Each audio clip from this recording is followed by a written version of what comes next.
네, 성도 여러분 하루 동안 평안하셨습니까? 2024년 3월 8일 금요일 새벽 기도회를 시작하겠습니다. 우리 함께 기도하겠습니다. 참 좋으신 하나님, 오늘도 저희에게 새로운 하루를 허락해 주셔서 진심으로 감사드립니다. 주님께서 주신 이 날을 주님의 뜻대로 살아가길 원합니다. 우리가 주님의 뜻을 깨닫길 원합니다. 우리의 삶 속에서 임하실 그 성령 하나님을 기대하며 그 성령께서 우리 가운데에 영안을 깨워주시사 우리를 향한 하나님의 놀라운 뜻을 우리가 지성으로, 감성으로, 의지로 깨달을 수 있도록 도와주시어서 우리가 오늘 하루를 주님의 뜻대로 살아갈 수 있는 주님의 자녀가 될 수 있도록 도와주시옵소서.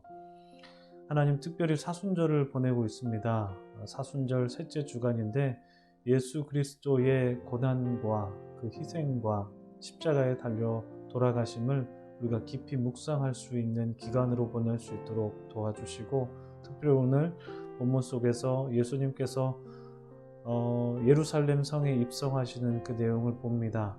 고난받기 위하여, 그리고 우리를 구원하시기 위하여 희생의 피를 흘리시기 위한 그 발걸음을 우리가 깊이 묵상할 수 있도록 도와주시어서 우리의 삶 속에서 우리도 각자 자기의 십자가를 지며 주님을 따라갈 수 있도록 도와주시옵소서.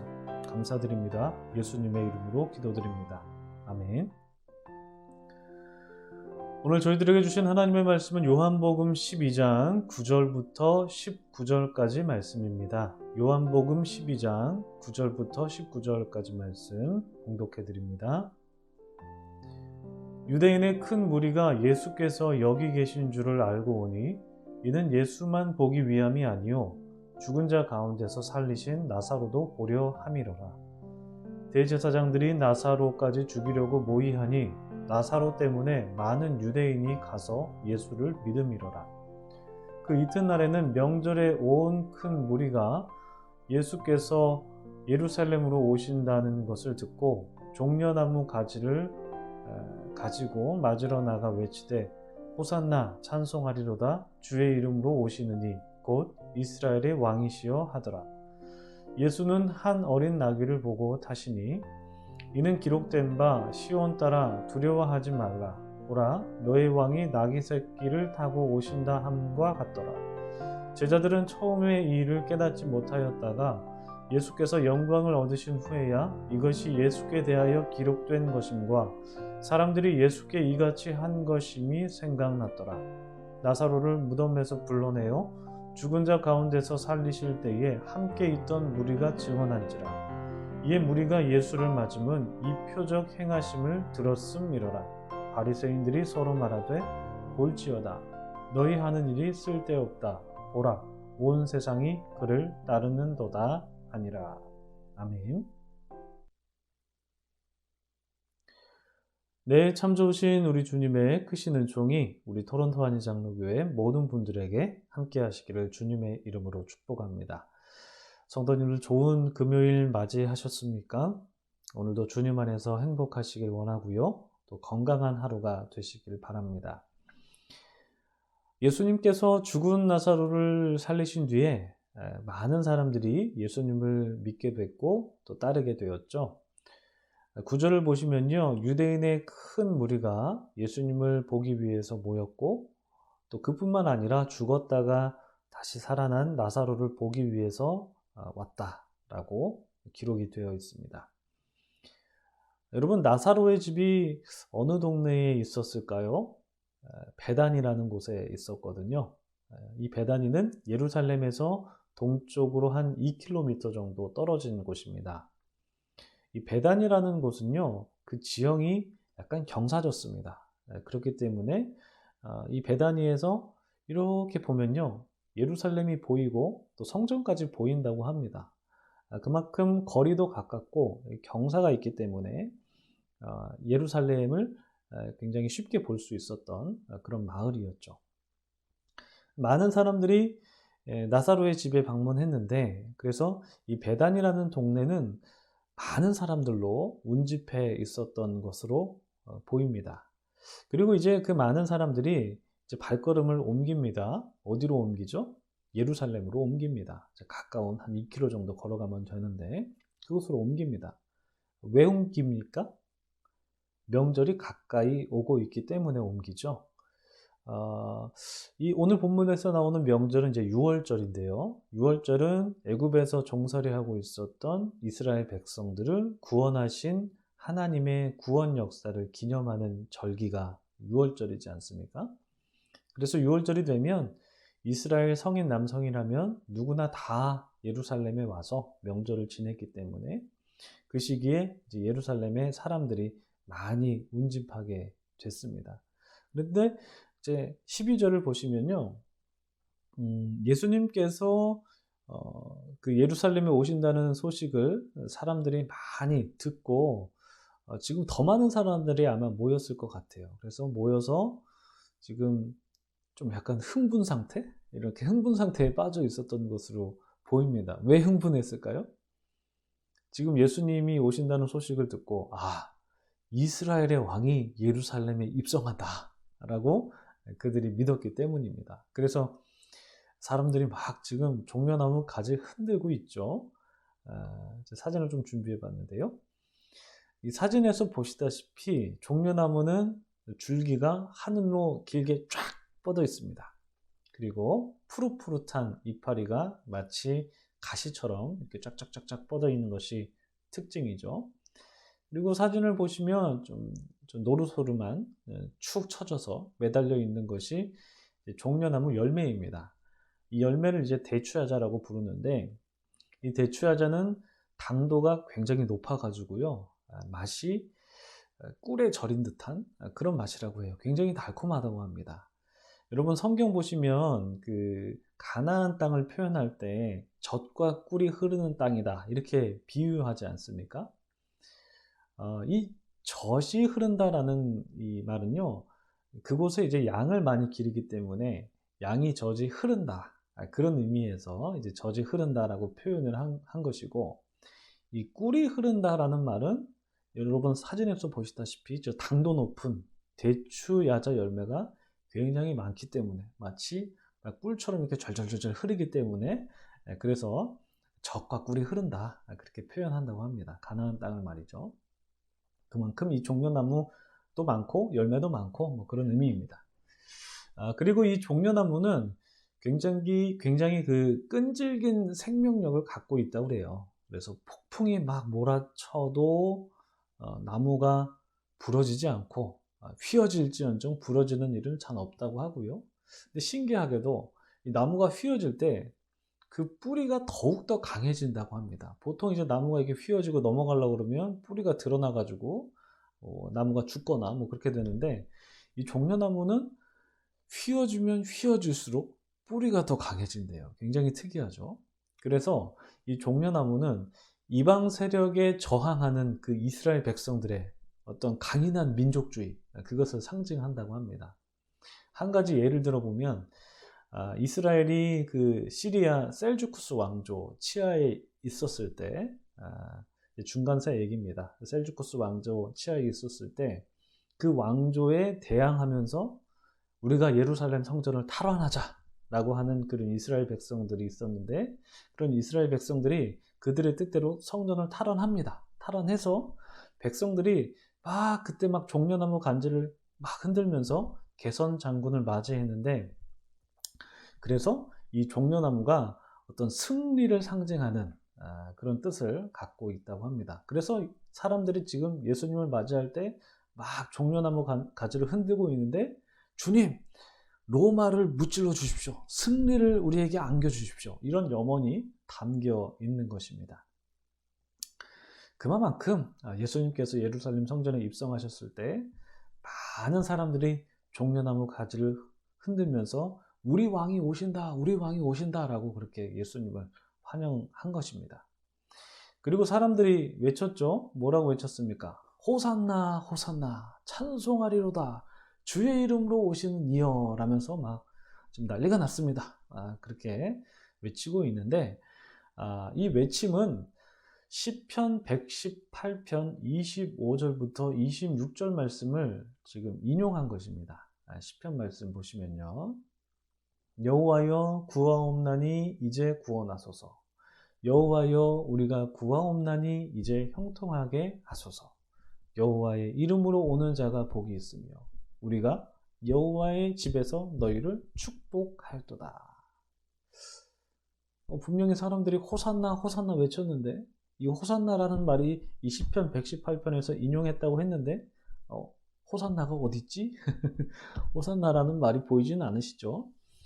이 시편 말씀에는 호산나라는 이런 직접적인 표현은 들어가 있지는 않습니다만 호산나라는 말이 담고 있는 뜻이 바로 이 시편 9절에 나와 있습니다.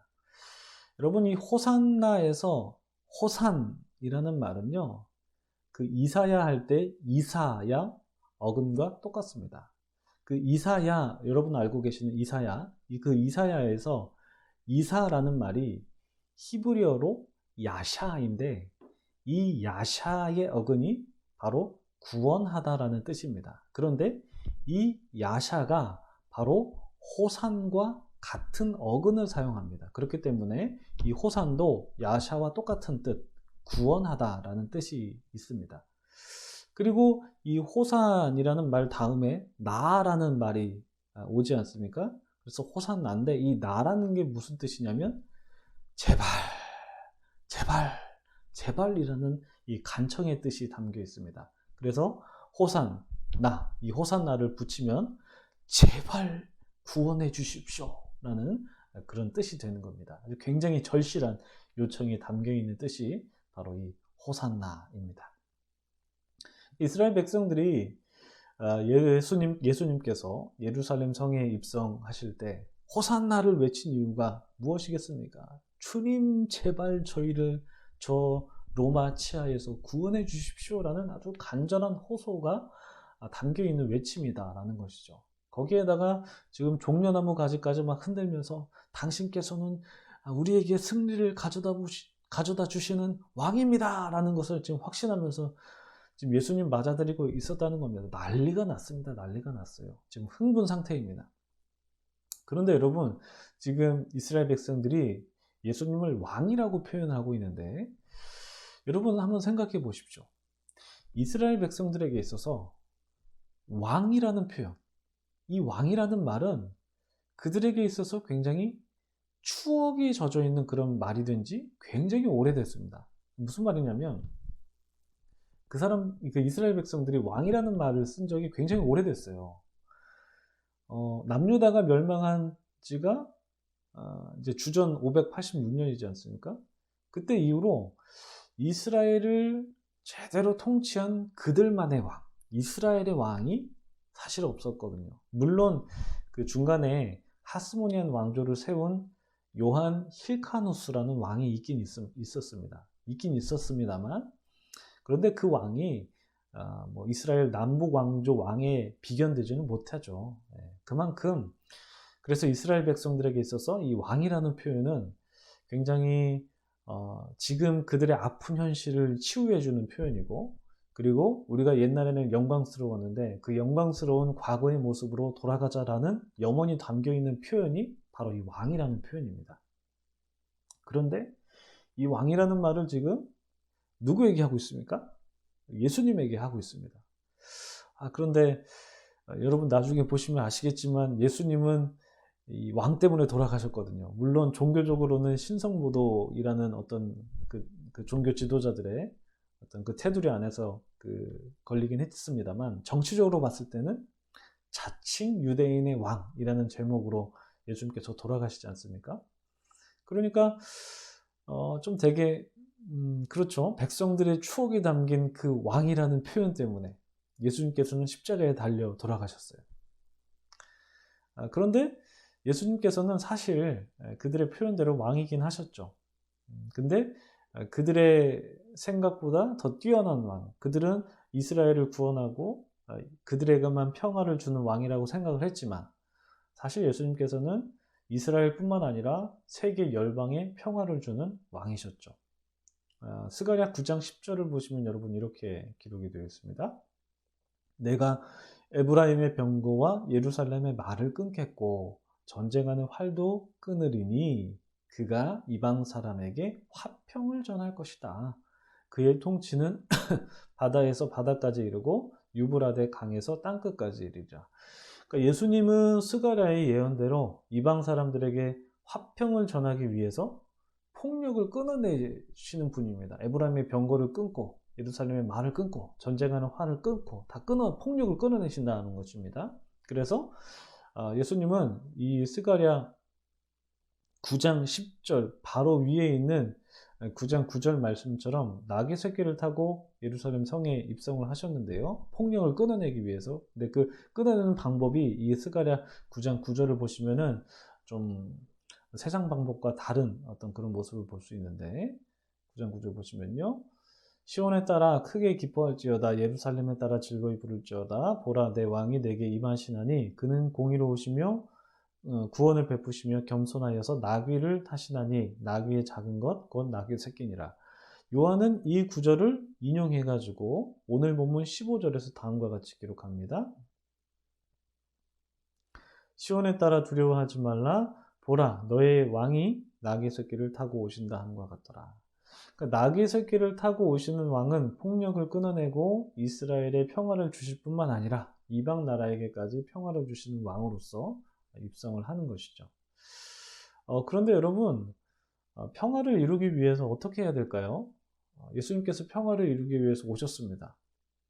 예수님께서 폭력을 끊어내시고 평화를 주셨다라고 그렇게 말씀을 드렸는데 여러분 폭력을 어떻게 끊어낼 수 있을까요?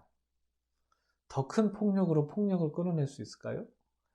만약 그런 방법으로 폭력을 끊어낼 수 있다면 예수님께서 말씀하신 것처럼 예수님께서 12군단도 더 되는 병력을 하나님께 요청하셔가지고 벌써 로마를 몰아내고 이스라엘의 자유를 가져다 주셨을 것입니다. 근데 예수님께서 그렇게 하지 않으셨잖아요. 오히려 폭력을 당하셨습니다. 예수님께서는 폭력을 당하시면서 원수된 것 사이에 평화를 이루셨습니다.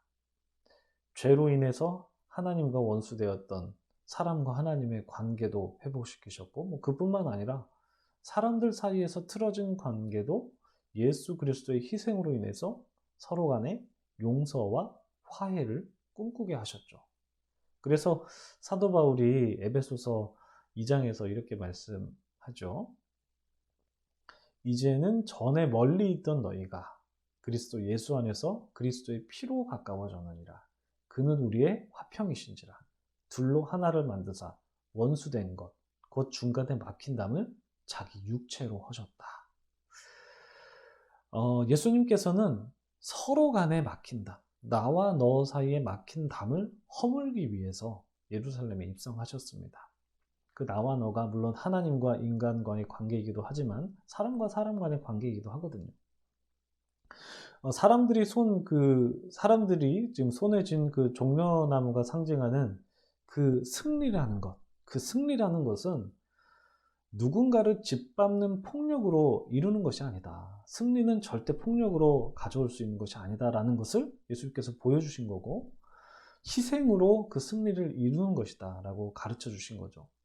그리고 사람들이 외쳤던 그 왕이라는 표현, 그 왕이라는 것은 누군가를 군림하는 것이 아니라 도리어 섬겨야 된다라는 것을 예수님께서는 자기 희생을 통해서 알려주셨습니다.